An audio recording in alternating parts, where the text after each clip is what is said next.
പുതിയ ഒരു പ്ലാവ് തൈ ശരിയാക്കാൻ ബഡ്ഡിങ്ങിൻ്റെ കാര്യം ഒന്നും വേണ്ട.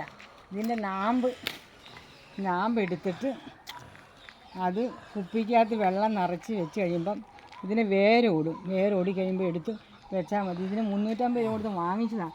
കഴിഞ്ഞ പ്രാവശ്യം 3 ചെറിയ ചക്ക 3 ഉണ്ടായി. ഇത്തവണ സമയം ആകുന്നതേ ഉള്ളൂ. അപ്പോഴാ ഇങ്ങനെ ചെയ്ത് പരീക്ഷിച്ചവർക്ക് ഇതിലും വഴി വേരിറങ്ങുമെന്ന് പറഞ്ഞു. നമുക്ക് ഏതൊക്കെയാലും ഇതും ഈ കുപ്പിക്കകത്ത് കയറ്റി വെക്കാം, ഇറക്കി വെക്കാം ഇങ്ങനെ. അത് കഴിയുമ്പം 45 പൊക്കം വേരിറങ്ങുമ്പോൾ പുതിയൊരു സ്ഥലത്തോട്ട് മാറ്റി വെച്ചാൽ മതി എന്നാണ് പറഞ്ഞിരിക്കുന്നത്. നമുക്ക് പരീക്ഷിക്കാവുന്നു.